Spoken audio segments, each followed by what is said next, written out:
De noche la torre refulge como un faro. Parecería que su luz proviene de un sitio muy distante, aunque está anclada al norte de la Ciudad de México. Una red de arterias, un parloteo de cristales que se multiplican y avanzan frenéticos, la envuelven como una epidermis. Es la piel de Xipetotec, nuestro señor el desollado en la cultura mexica. El dios que protege y renueva, fertiliza y destruye en el imparable ciclo de la vida y la muerte.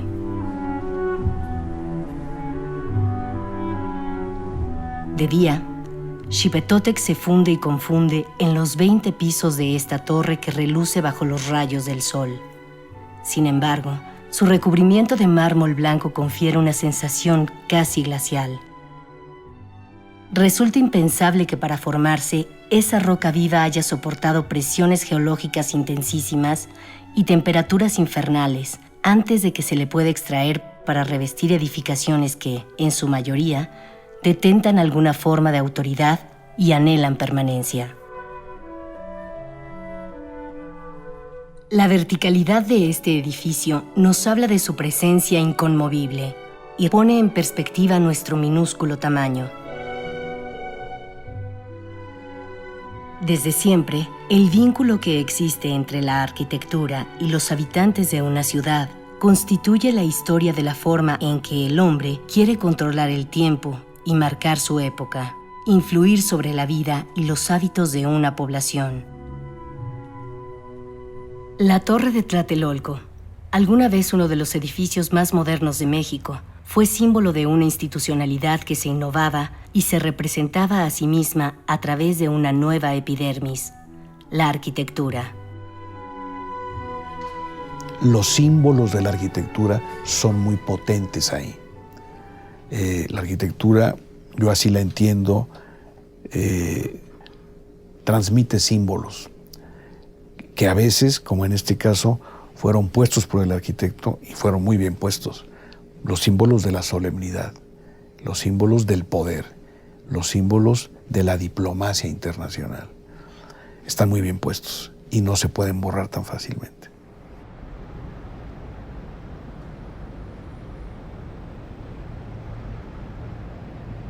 Con cada nuevo proyecto las urbes ganan y pierden. La suerte de cada edificio es única y depende de eventos que muchas veces están fuera del control humano.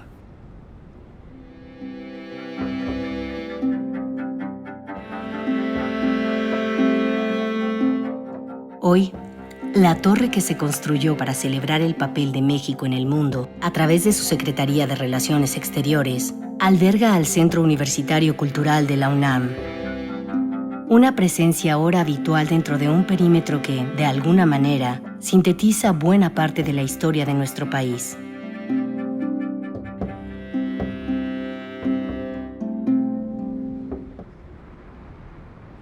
En 1957, el entonces regente de la Ciudad de México, Ernesto Uruchurtu, decidió ampliar el Paseo de la Reforma, la avenida más importante del país. Por ello habría que demoler el ecléctico edificio porfiriano de Relaciones Exteriores, situado al inicio de la Avenida Juárez.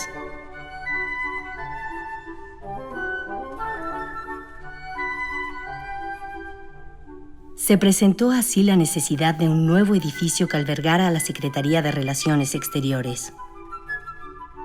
Pero antes, había que decidir en dónde. Se le consultó al arquitecto Pedro Ramírez Vázquez. El presidente López Mateos habló directamente con él para preguntarle su opinión acerca de la ubicación ya decidida del nuevo edificio que era indispensable llevar a cabo.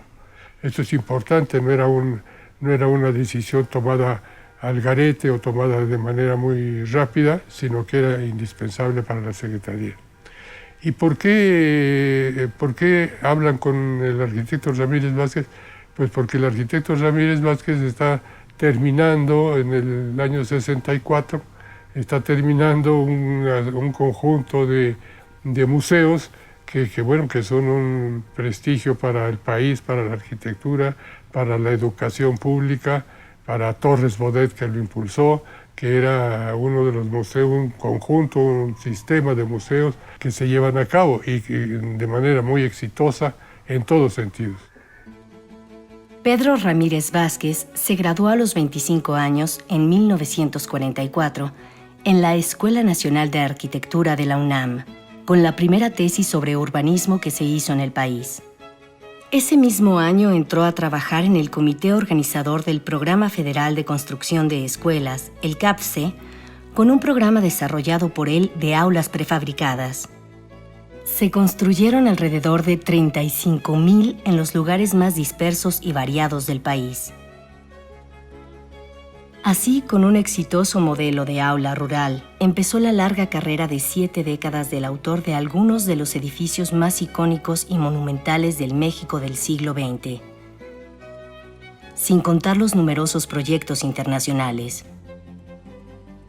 Fue presidente del Colegio de Arquitectos Mexicanos y la Sociedad de Arquitectos Mexicanos, rector fundador de la Universidad Autónoma Metropolitana, secretario de Asentamientos Humanos y Obras Públicas, presidente del Comité Olímpico del 68, secretario de Prensa y Propaganda del Comité Ejecutivo Nacional del PRI, entre otros cargos públicos y políticos. Porque para Ramírez Vázquez, la profesión y la política, ciertamente la política pública, estaban en simbiosis. Sin voluntad política, solía decir, el urbanismo es un hobby.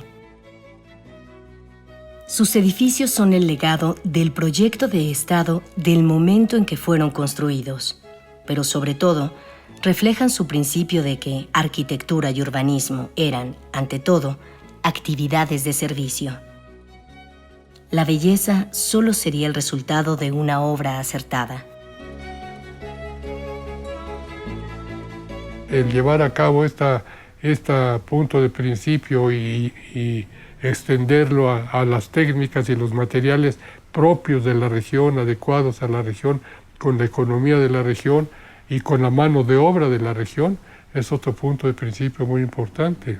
Si el arquitecto lo que hace es un traje a la medida, un traje permanente, pero un traje a la medida para las modalidades de vida específicas, particulares que tienen lugar o que van a tener lugar en el edificio que se va a hacer.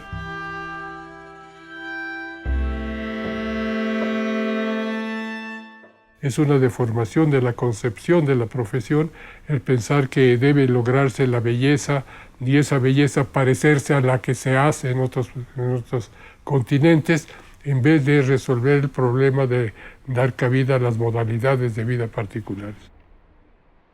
Había una relación de amistad y estima recíproca entre el presidente López Mateos y el prestigiado arquitecto, protagonista de la obra pública de ese periodo. La confianza en su visión estratégica era plena, y Ramírez Vázquez propuso construir el nuevo edificio de la Secretaría de Relaciones Exteriores en Tlatelolco, al norte de la ciudad. Además de los vestigios de la antigua ciudad prehispánica, para entonces Tlatelolco alojaba los patios y talleres ferrocarrileros rodeados por un cinturón de tugurios, como lo calificó Mario Pani, otro arquitecto que en esos mismos años jugaba un papel fundamental en replantear la fisonomía de la zona con la construcción de un impresionante conjunto habitacional. Entonces, ¿por qué ahí y no en Avenida Reforma, en Chapultepec o en algún otro punto más céntrico de la ciudad? La justificación que dio el arquitecto estratega fue clara, sencilla y de lógica doméstica.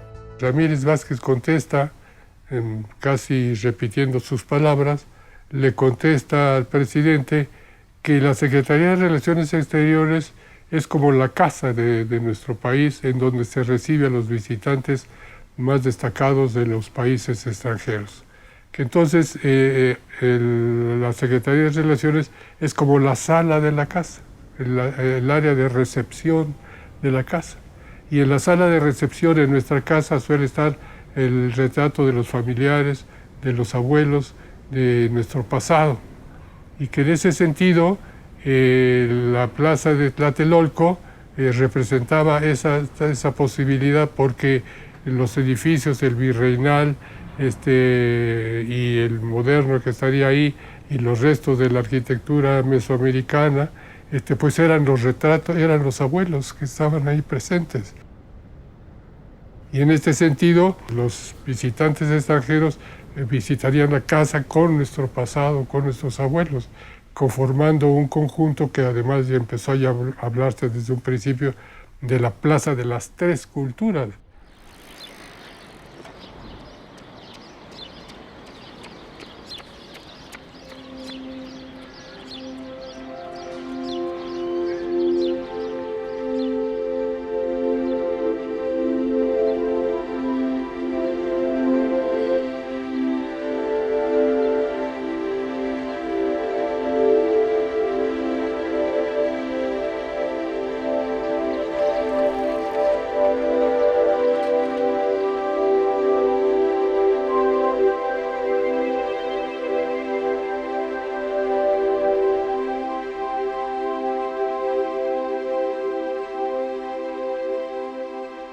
Tlatelolco fue el sitio del poder durante muchos años.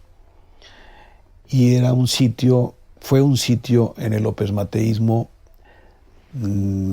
que manifestó el poder de las decisiones. De decir, aquí, en este lugar, transformamos y hacemos el México nuevo.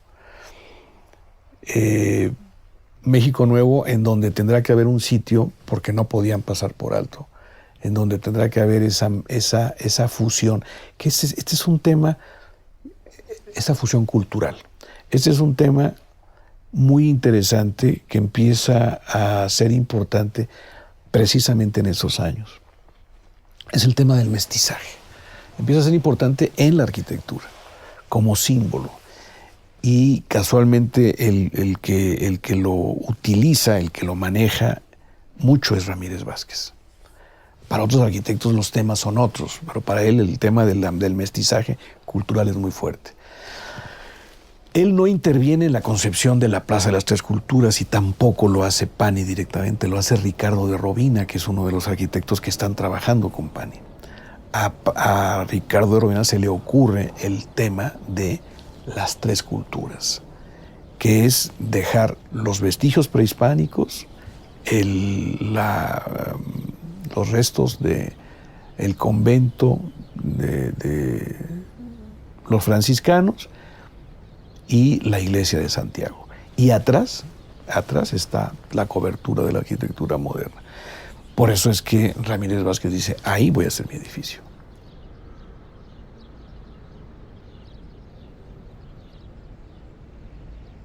Ramírez Vázquez tenía un olfato muy particular. Ha sido muy criticado por muchas cosas. Pero hay cosas que no se le puede negar a Ramírez. Y ese era el olfato para detectar el cómo debe ser y en dónde debe de estar. Las selecciones que él hizo de algunos lugares fueron las precisas, en ese momento las más adecuadas.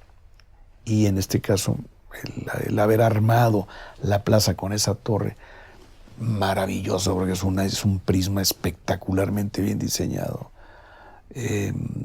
fue un gran acierto.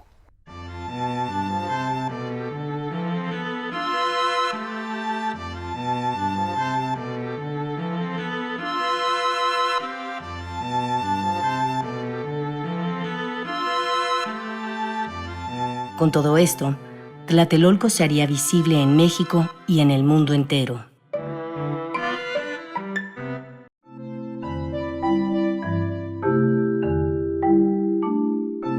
Es el momento en que el Ejecutivo de este país proyecta la importancia que quiere que tenga el país a nivel internacional.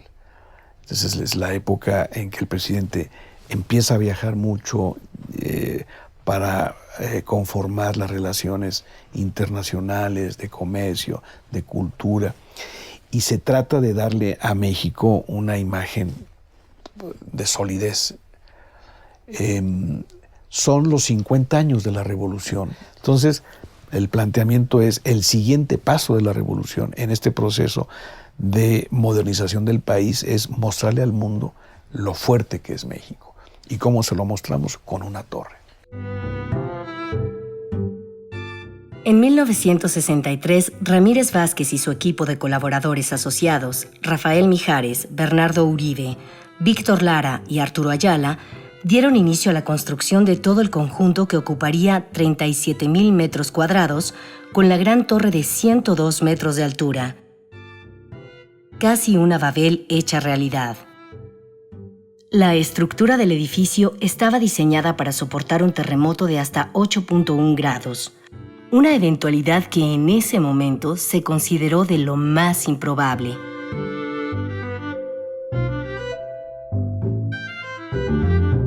La inspiración para su diseño de líneas puras fue la interpretación que dio el arquitecto a un concepto expresado por el mismo presidente.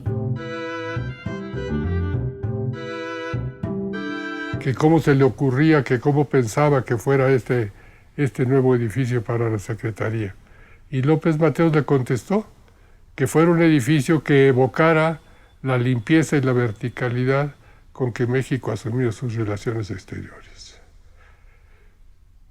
Bueno, son ideas y muy bonitas, pero difíciles de pensar cómo se puede en un proyecto de arquitectura evocar la limpieza y la verticalidad de una política exterior. No hay una traslación directa, inmediata, sencilla, pero de alguna manera, al plantear ya el estudio más específico, particular, detallado de las actividades, pues se dieron cuenta, y Ramírez Vázquez se dio cuenta, de que había unas grandes actividades que eran las que se realizaban en oficina, en cubículos, en oficinas particulares, y que éstas podrían dar lugar a una torre en donde se ubicaran todas ellas, y esto ya pensado con más detalle, con el recubrimiento de los paños de mármol blanco, pues evocar la limpieza y la verticalidad de que hablaba López Mateos.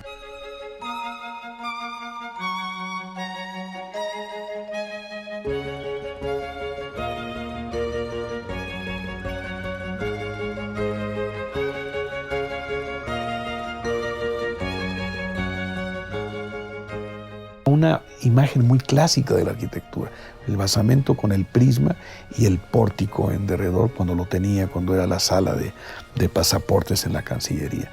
Un edificio de una elegancia excepcional, el acceso al conjunto con esa escalera monumental de mármol, todo el recinto de mármol, la combinación con las maderas, es una impresión verdaderamente espectacular.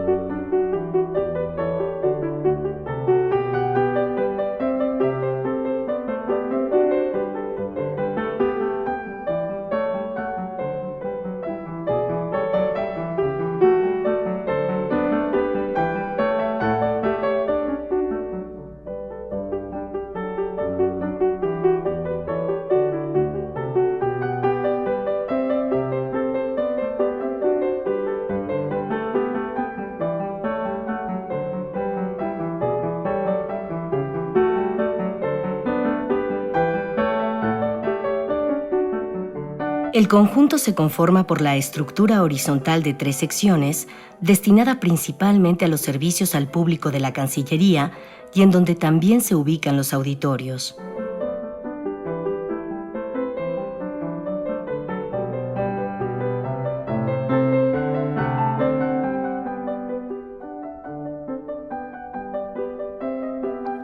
Al centro se abre un patio interior sobre el que se eleva la estructura vertical de la torre, en la que se realizaban las actividades de oficina.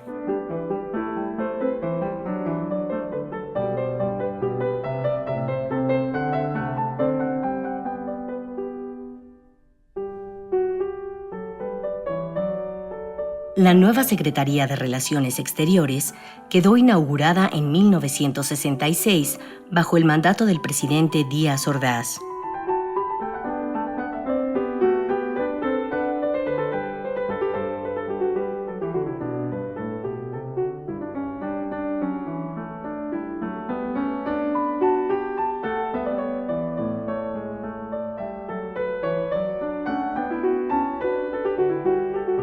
La torre estaba dotada de todo lo necesario para la administración y trabajo de la Cancillería. desde oficinas y cubículos, amplios salones, auditorios, salas de prensa, a cómodas áreas de descanso.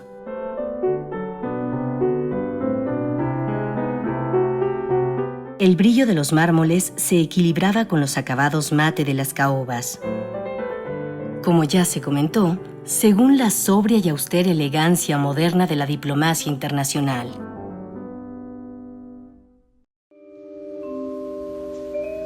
En 1967, la Secretaría de Relaciones Exteriores fue sede de uno de los acontecimientos políticos más importantes de ese año a nivel mundial. Se firmó ahí el Tratado para la Proscripción de las Armas Nucleares en América Latina y el Caribe, que se conoce justamente como el Tratado de Tlatelolco. La idea, promovida por el diplomático mexicano Alfonso García Robles, demostraba la postura pacifista de México ante la energía nuclear y respondía al temor de un nuevo conflicto mundial, entonces justificado por la hostilidad latente entre Estados Unidos y aliados de la OTAN contra los países del bloque oriental, que encabezaba la Unión Soviética.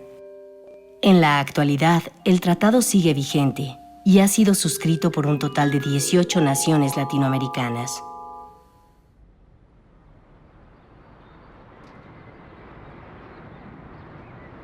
La torre no solo sería otro hito en la arquitectura y el urbanismo mexicanos, sino que también tendría su significación histórica en un sitio que desde sus orígenes ha sido paradigmático.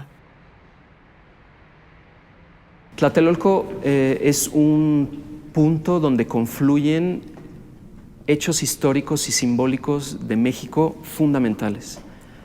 Por aquí en estos rumbos han sucedido cosas que han formado la identidad de la Ciudad de México. Tiene una carga de densidad histórica, de fuerza, que es imposible ignorar. Entonces, estamos hablando, por supuesto, desde uno de los dos núcleos urbanos que dan origen a la actual Ciudad de México, ¿no? Ciudad rival de Tenochtitlan.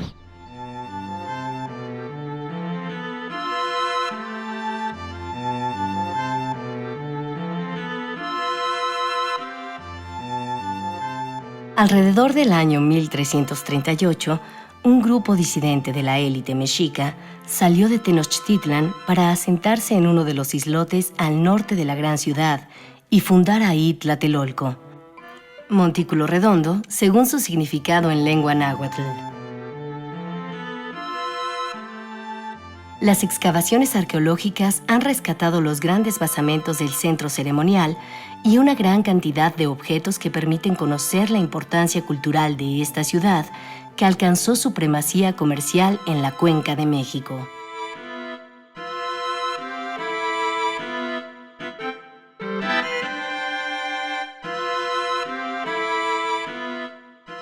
Tlatelolco siempre ha sido un lugar de sangre. Tlatelolco fue la ciudad hermana de Tenochtitlan y fue una ciudad que en algún momento los tenochcas castigaron. Hicieron una matanza muy fuerte, muy cruel, para dejar claro que quienes gobernaban en la isla eran los mexicas. Luego viene el momento del prendimiento. Ahí prendieron a Cuauhtémoc. Ahí sucumbió el imperio mexica.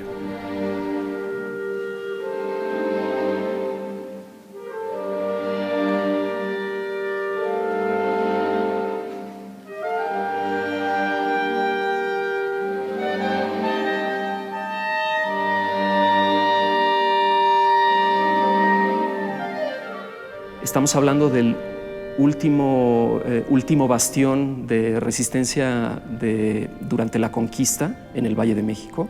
Las últimas batallas tuvieron lugar aquí y el apresamiento de Cuauhtémoc tiene lugar aquí.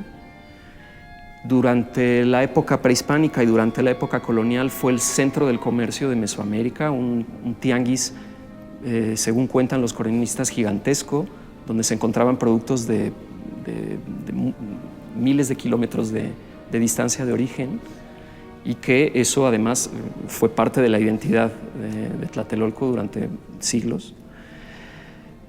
Tlatelolco es también el centro de confluencia del conocimiento indígena y español durante la colonia.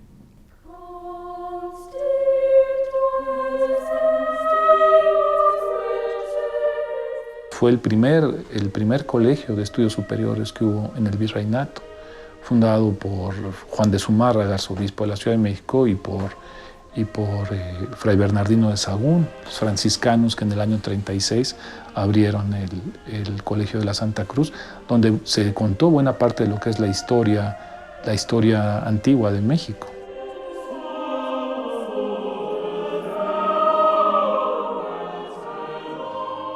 Una buena parte, no toda, pero una buena parte de esto que se ha dado en llamar la visión de los vencidos, ¿no? Provino de Tlatelolco y de fuentes virreinales, contra lo que se piensa que eran fuentes estrictamente nahuatlacas o de este tipo. En realidad eran fuentes que tenían que ver con los clásicos. Es la Biblia, una de las fuentes, y la caída de Jerusalén, de Flavio Josefo, que tenía una analogía con la caída de Tenochtitlan. De alguna manera estos textos fueron centrales para comprender lo que fue la historia mexicana.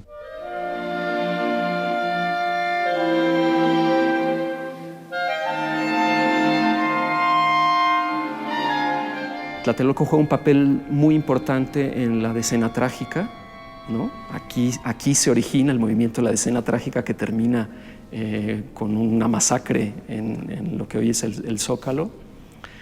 Es origen de la industrialización del norte de la Ciudad de México, que nosotros entendemos como, digamos, el centro de poderes simbólicos y estatales y gubernamentales. El sur más lleno de agua, con más propuesta cultural, más residencial, más comercial, y el norte industrial. Esa industrialización se origina aquí, con la construcción de las vías de tren que iban hacia la villa. Y todo esto fueron patios de ferrocarril durante muchos años. Evidentemente, el 68, ¿no? No voy a abundar más, pero y el 85 como germen de la solidaridad ciudadana, de la reacción espontánea ante una tragedia, y que aquí en Tlatelolco evidentemente fue uno de los puntos neurálgicos. Es decir, que todas estas capas, todo este gigantesco palimpsesto está aquí presente y todavía repercute de distintas maneras en los que vivimos y estamos en Tlatelolco todos los días.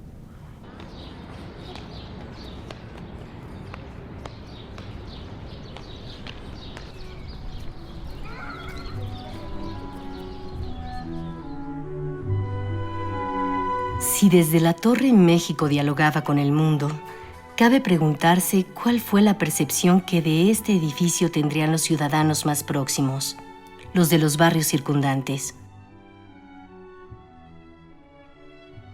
Quizá la imagen de lo moderno, acorazada en una verticalidad impasible y marmórea, parecía más bien remarcar una distancia insalvable entre autoridad y comunidad.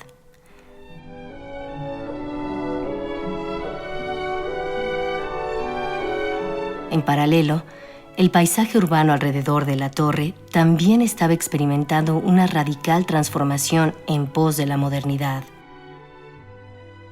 Tlatelolco y sus habitantes seguirían franqueando otros cambios y otras dinámicas de vida.